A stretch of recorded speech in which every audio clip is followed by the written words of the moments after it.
Hi, I'm James Brookes, and welcome to From the Factory Floor, a conversational podcast about all things startup and tech, brought to you by the folks at eleventh-episode.tech.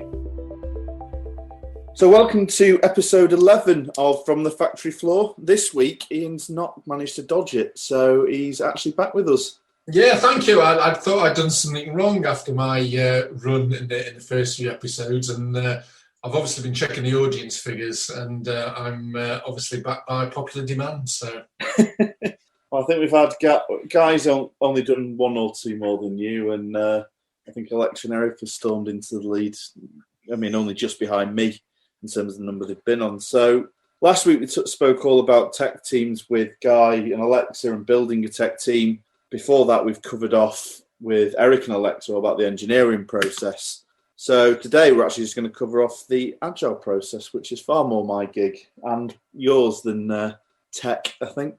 Yeah, I've always enjoyed this kind of subject and really made it core of the kind of conversations I've had with startup founders, because I think it's really quite an intelligent way of approaching both innovation and the unknown. You know, rather than assuming stuff is going to go in a linear basis and you know exactly what the step in front of you is. I think Agile, while it's a challenge for most entrepreneurs, I think, to accept they need a process, but I think, you know, changing and helping their mindset in terms of the pace to get stuff done. But yeah, for me, Agile is all about an Agile process done well, kind of really centers your thinking and really make sure you get the customer experience at the center of what you're doing. Yeah, like I say, I've not just made it central to what we do, but central of my career, effectively. So, it really is about, and I've seen Agile done well, I've seen Agile done badly, I've seen it with capital A's, little A's, which is probably something we'll cover off in this, and just how people approach Agile and sometimes, you know, try and change it to be what they want it to be rather than necessarily what it is. That's not a bad thing, though, if I can interrupt you, because I think you can be too purist about this. And while I think the 4 Agile values I think are really important, and I do, I'm an advocate of those and elements of the 12 Agile principles, I do think that the point about software development in a startup is all about taking the bits that work for you rather than trying to kind of rigorously impose a methodology. But no, I welcome your views, because I know you're more into this on a day-to-day basis than I am. But yeah, I think taking the principles that work for you is what I'm about. I think the interesting thing is actually, and I'll completely disagree with you, I think you have to embrace the Agile Manifesto and its principles and values. But then I think when you actually, with the implementation of it and how the methodologies work, so when we come into talking about Scrum and Kanban and Crystal and all the different processes, I think they can then be implemented too hard, far too firmly and too rigorously, and without the flexibility. One of the core tenets is individuals' interactions over processes. And that is the leading tenet. It's the very first principle of Agile. So yeah. You're both completely right in that I think you have to be flexible in your process. At TSF, we don't run a pure Kanban in the purest sense of it, or Scrum. We found a happy medium that works both for us and for our clients. But I think what we always have to do is embrace the 4 key principles, the individuals, working software, collaboration, responding to change. I think that has to be at the heart of everything that any startup really does, because, to be honest, it works best for startups because processes and tools aren't defined enough, whereas the individuals you get in, like we said last week, with building a team, and the interactions you have with them are far more important. Again, working software is always more important than documentation. Collaboration is always better than negotiation and contracts. And then it's a startup, so you have to be able to respond to change rather than have a very rigid roadmap. We covered roadmaps with Alexa way back when now. I think it was like episode 4 or 5. And you have to be flexible enough that plan will change, but having that vision.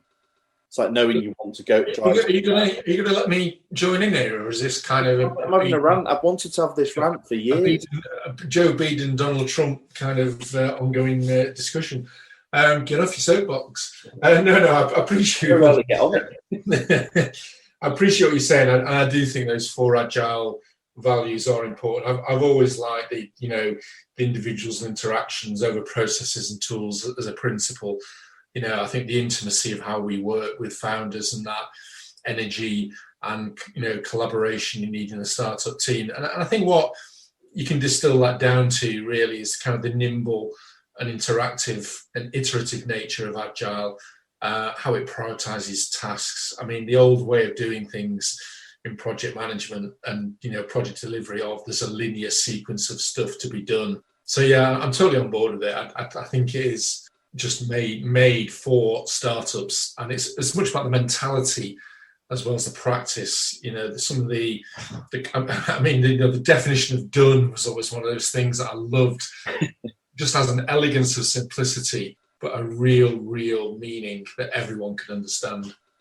Yeah, I mean, this all goes down to there's Agile with the capital A, which is and then Agile with the little a. The capital A being manifesto and the principles and the values, whereas the little a is that flexibility of thinking.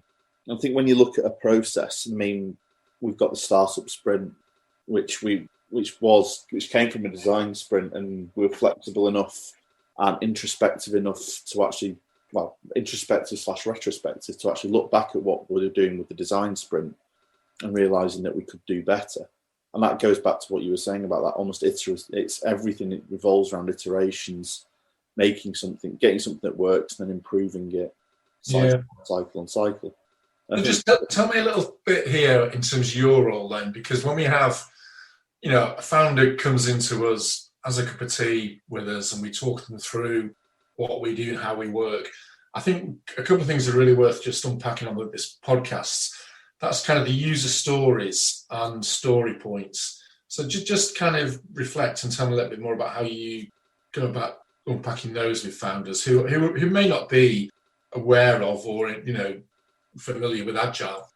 So when someone initially comes into the starter factory, let's say we have our coffee, we discuss the project, depending what stage they're at, suggesting either the start of the sprint, where you can go and listen to our previous podcasts on that, and actually going through a process which really helps unpack their thinking. And then once that's been done, whether it's a design sprint, a startup sprint, back in the day they were called inceptions, where there is an agreed scope and understanding, then unpacking that into a tool like Jira, which is what we use. Trello is really popular.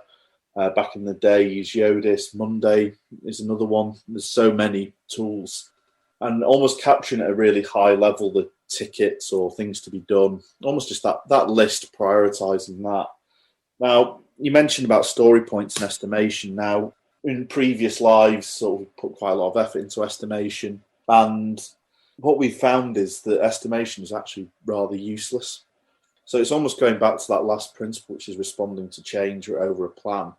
A lot of times, estimations actually backfired in terms of either setting an expectation when something was then discovered later on. So at the end of the day, you've got to work with the information you've got. You can't know everything. Those unknown unknowns. Or developers were suddenly working to a timescale that wasn't realistic. Expectations weren't set right. So what we've moved to is almost just having that prioritized list, and it's something that Eric is a very big proponent of, is just, here's a list, everything needs to be done. Yeah. We have this overall scale if we know roughly how long the project might take, but each individual item can flex and move depending on what needs to be done. Because we've had it, and I know, sort of, you look at some of the projects we've worked on, one week they'll have a meeting, the next week, actually, we need a brand new, Tom is a really good example of this. Yeah. We just had an opportunity to come in for, a great new system, a new sensor. How we then have to then flex the plan to make sure that sensor is included. But obviously having that overall, it's going back to that overall vision, but being flexible enough to change, and sometimes estimation really goes against that. Yeah, but what you said, though, is potentially quite a concern. I mean, I think the iteration and kind of the using user stories, guiding principles, having a velocity of 2 weeks and kind of working in that cadence. But if you're not careful, Agile can be too flexible. As you just said, Tom comes back, he's had a meeting with a new prospect, can we do this? you end up constantly reprioritizing stuff because new stuff gets dropped in and stuff gets pushed back down to the bottom. So how do you manage that though? I kind of get the fact that estimates kind of are too rigid. What you just suggested, that Agile can be too flexible. It can, and this is where there's, you have to have someone like a Scrum Master or a project manager to really oversee that and help the product owner understand that. Because, like you said, at the end of the day, everything's a prioritised list, and things can be brought in. That's one of the core principles, that things can change. Mm. But if something's brought in, there's still only 8 hours a day, 5 days a week, however many months that the project's going on for. So something then has to drop out of that list. Yeah. Or things have to drop out of an equivalent size, and that's just done on a case-by-case basis. And that's sensible. I kind of do like that, and that's one thing I think I've always enjoyed when we've been doing the showcase sessions and reordering the board. I do like that flexibility. It puts energy, keeps everyone's mindset on what matters most. The other thing I've always liked about Agile, and just going off that tangent a minute, is the concept of the cone of uncertainty, whereby, what's the phrase? We know more today than yesterday. We'll know more, even more tomorrow.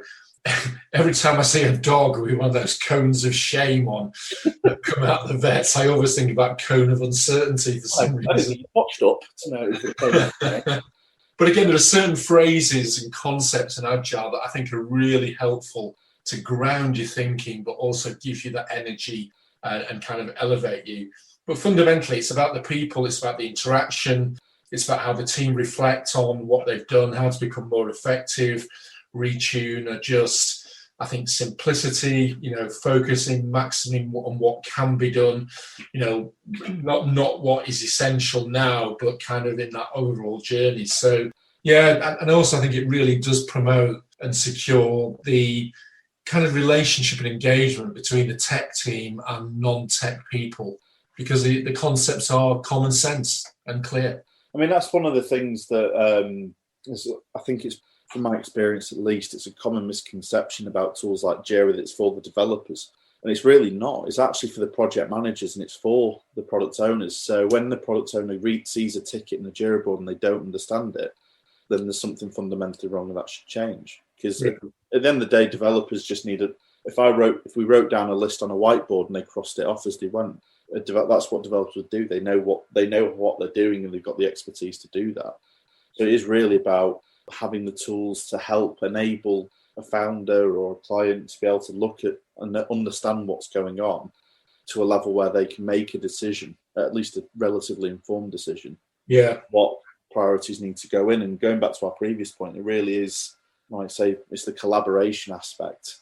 Not quite. I always remember the very first talk that I ever did. The talk after me, there was about entirely on the cone of uncertainty, and there was a huge uproar saying it was a load of codswallop, to use a more politically correct phrase, and just saying it's a bunch of crap. But so I've always thought it makes a lot of sense, and it enables you to respond to change and understand where things are going. Yeah. Tell me a little bit more though about this, the two of the things which I always enjoy, because obviously I'm not involved in the day-to-day tech development, but I always like the word ceremonies that Scrum has, but the two events which I always like. Tell us a bit more about showcases and retrospectives, because I think, again, people coming to Agile for the first time, listening to this podcast, give them some illustrations around those two things. So Scrum and Kanban both have the idea of ceremonies or meetings, if you feel it feels a bit too grandiose to use the word ceremony. Every sprint, which is a predetermined set of time in Scrum between 1 and 4 weeks, it starts off with a planning session where you plan what's going to be done in the next 2 weeks. You have your series of stand-ups. So every morning it's a 15-minute, what was done yesterday, what's been done today, is there anything blocking me? You then go into the two ceremonies that you mentioned there, Ian, which is the showcase, which is a demonstration of, here's what we planned for the last 2 weeks ago or 3 weeks ago or a week ago. Here's what we've actually delivered. So it's almost here's what we said, here's what we did. Does it match up? And it gives product owners or any other stakeholders involved the opportunity to see what's going on, to be able to, and it should always be working software as well, going back to what we said earlier about the principles. So it should always be in a dev environment rather than done locally. And it's a good opportunity for people to look at the flows, look at screens, potentially point things out that they think, actually, this doesn't work now that I can physically see it. And then that ticket then gets created, added to the backlog, and it just gets prioritized everything else, which goes back to, is this one thing more important than the next something else? Start to add these bits of feedback in. And then the retrospective is just on the showcase before you move on. I think the one aspect of showcases, which I think maybe we've created this ourselves, but I think it's an important part. It is a show and tell, but it's an informal, but it's also a social kind of event, which I think Agile has lent itself to the way the way we've adopted it, in that the founders and sometimes the investors have come into these sessions, but it enables real close communication and exchange of views in a structured way, but it's quite informal. I know sometimes we have beer and pizza at the end of this, and it kind of also on a 2-weekly basis, it gives the tech team chance to reflect on success and what they've delivered and get some pride and get some feedback. So I think that's an important part of kind of working in a startup, that you don't lose sight of the endeavor and the focus on getting stuff done, but the social context and team engagement, I think, that Agile creates, it genuinely does lean into that collaboration mindset. But sorry, go on. Tell us a bit more about retrospectives then. Yeah, I mean, nipping back to your point, it should be a celebration of what's been done. Oftentimes things come into sprints, because they can change, but something drops out. And, it should be a celebration of what's been delivered. And, like you said, whether it's pizza and beers, if you do it on a Friday, or something, some way of the team celebrating what's been delivered as a whole, not just a tech team, but the product team, seeing what's there, celebrating success. And then the retrospective, which we've had run just afterwards, or on a slightly different cadence, is all about looking at the process. So it really is looking and going, what's working, what isn't working. Is there a blocker that keeps coming up that we need to have some sort of mitigation in place? About looking at the process in general, saying, actually, do you know what? And it's something that we run internally at TSF. We don't just, preach this and then never do it. We do have our internal retrospectives. And in one of them, we said, you know what? Working in Scrum doesn't work. So we now no longer work in a sort of a Scrum methodology. It's far more Kanban, but we still do showcases. We still do retrospectives on our projects. So it's about looking and making sure that the process works for the team. So it's individuals rather than the process. Now, I know process can be a dirty word to some people, but you have to have something. But it should work for the team within that's actually going to be using it.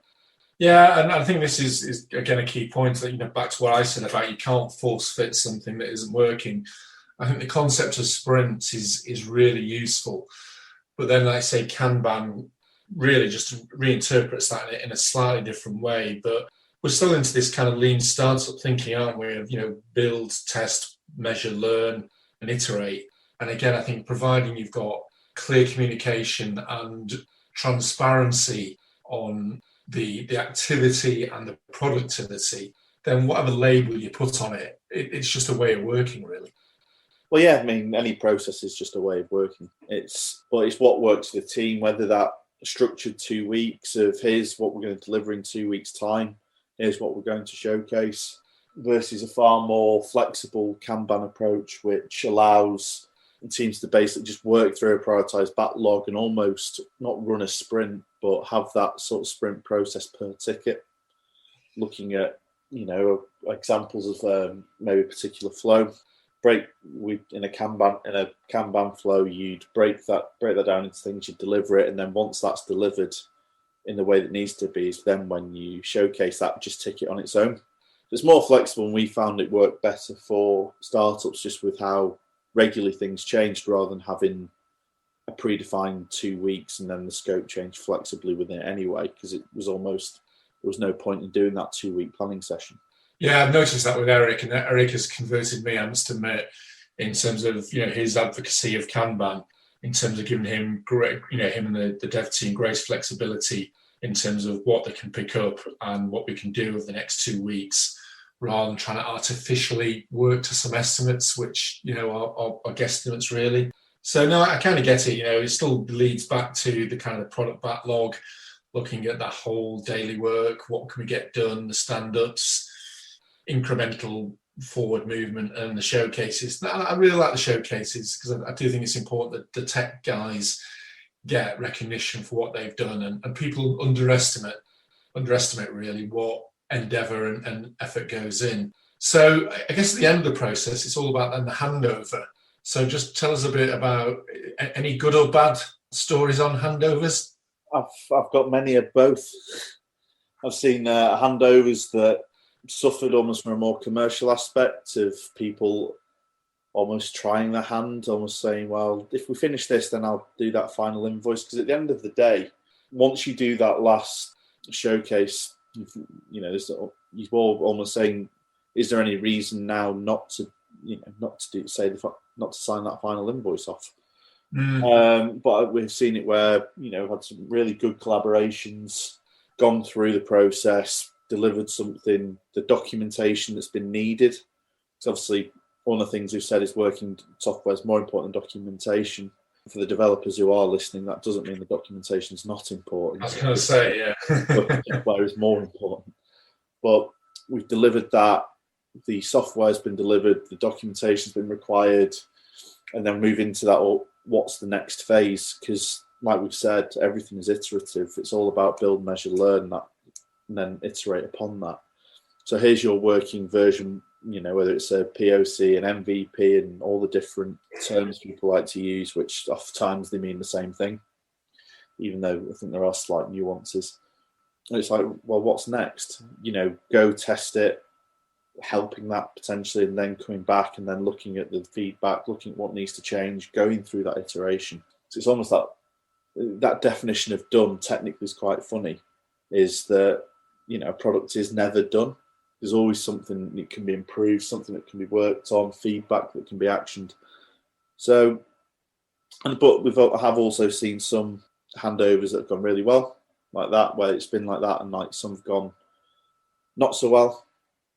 And it's just, again, you learn from the process, learn what goes well, make sure that what needs to be done is delivered, and that everyone's on the same page about what's being delivered. Because, like we said, if we're responding to change over the rigid plan, the statement of work right at the beginning of the project might not match what's delivered. But as long as people understand why it's changed and why we have items A, B, and C on this document, but we've delivered A, B, and C, A, B, and D, or A, B, and F. The reason that F's there and C isn't is because at this point this happened, and that's about the collaboration. Yeah, no, I like that. I think well, it'd be good to read your blog on this, because I think there's a lot of stuff we put in this podcast. But for me, the kind of the two key takeaways is around the mentality of having a process that's fit for purpose, and the Agile, Scrum, Kanban, Sprint terminology and the phrases and the vocabulary we've used here, I think, are useful concepts for people to build a picture of what the journey of building a tech product is in a startup.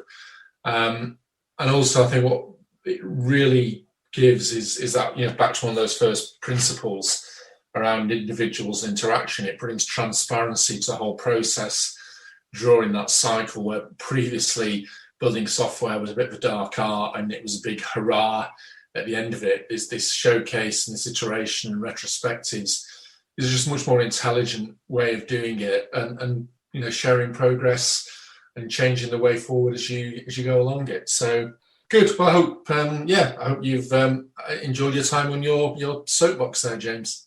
Well, as soon as I usually get kicked off it quite quickly, I do. When I do get my opportunity to have a rant and not quite evangelise, because I don't quite go that far, because again, everything can be improved, but it's quite nice standing on it occasionally. Good. I mean, for sort of a last takeaway and sort of my last piece of advice for anyone who's looking at implementing Agile across their startup or hasn't got any experience of it, is almost look at, there's loads of resources. There's loads of exams. There's Scrum Master qualifications, which are quite easy to get, but really good courses.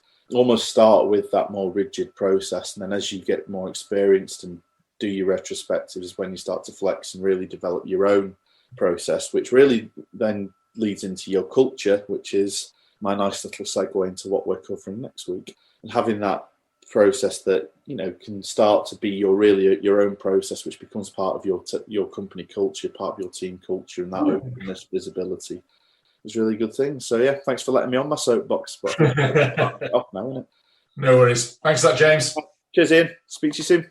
Bye. I think that just about wraps things up here. If you have any thoughts or questions on anything we said today, get in touch, whether that be through our Twitter @RealTSF or email at hello@startupfactory.tech, or feel free to drop in for a coffee and a chat. As ever, thanks for listening.